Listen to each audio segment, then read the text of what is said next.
I want to take a second today and say, welcome back to Nerd Chic as we talk about crypto in the Ask a Nerd podcast.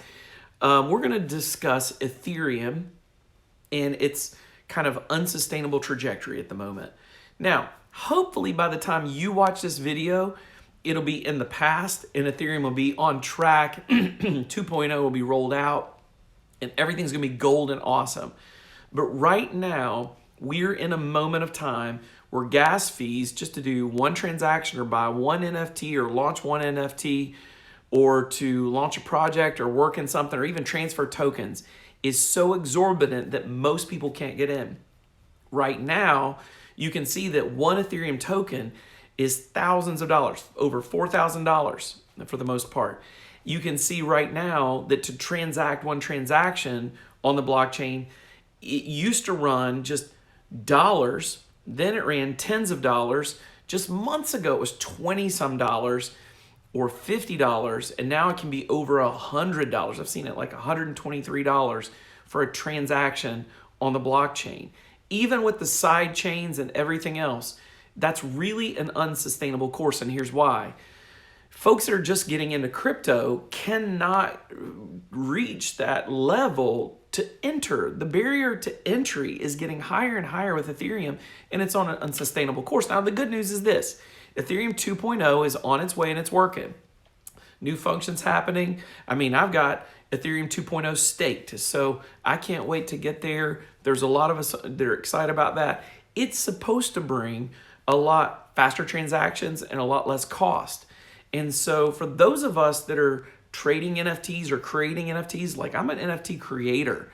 I'm a developer in projects. I'm in a couple projects I won't mention here. I'll mention in later videos that are having challenges running and sustaining because of the cost for those transactions.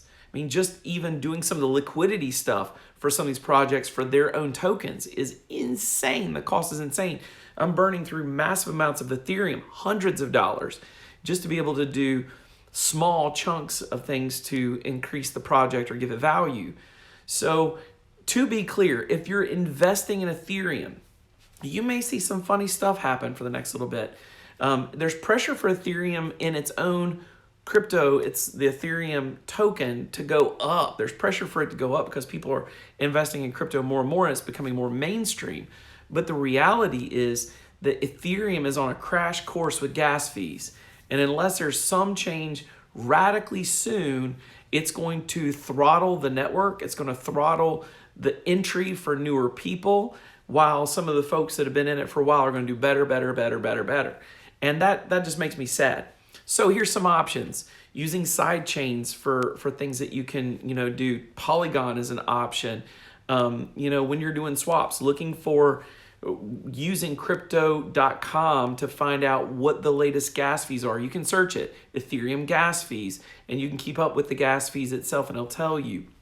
Other options are, do some of your things in blockchains that do what you want them to do, like NFTs and whatnot, that have cheaper transactions. It's going to be like Solana, Tron as well, but Tron's it's got a lot of animosity out there from where it came from. I develop in it, but, again, it's an option. It's another blockchain. So these are other options. I've talked about these in some of my other videos. And so for you guys that are investing, I can't give you investment advice. I've got to say that over and over. You hear that all the time. But just know that Ethereum is facing some serious challenges in the next little bit. Will it go up? It should. Could it go down? It can. What happens with all the NFTs and all the excitement that's out there right now? It might shift to another blockchain. It could go to Solana. It could go to others. So it just depends on who shows up in that space. So there's opportunities here. Your other blockchains that can do what Ethereum does are going to be some great opportunities to invest in as Ethereum gets choked.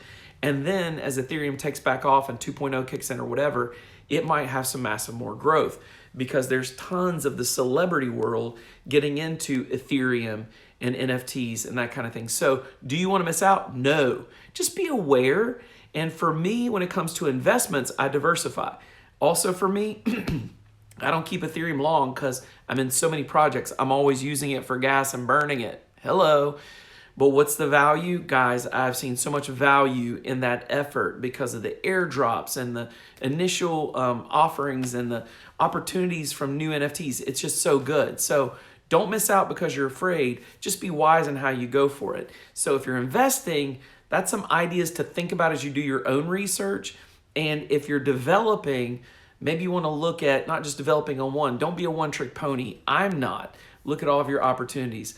Because right now, at this moment, here in 2020, the very end of the year, going in, or 2021, very end of the year, going into 2022, Ethereum's on an unsustainable path as far as being able to grow with new entries because the gas fees are so high. So we'll see if that changes, some of the changes made to the blockchain in 2.0 oncoming.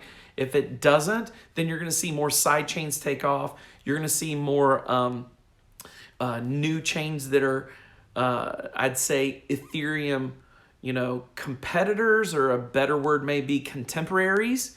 Instead of competing, there's room for tons of blockchains out there. You can see more of those show up like Solana. All right, so that's just some advice for right now.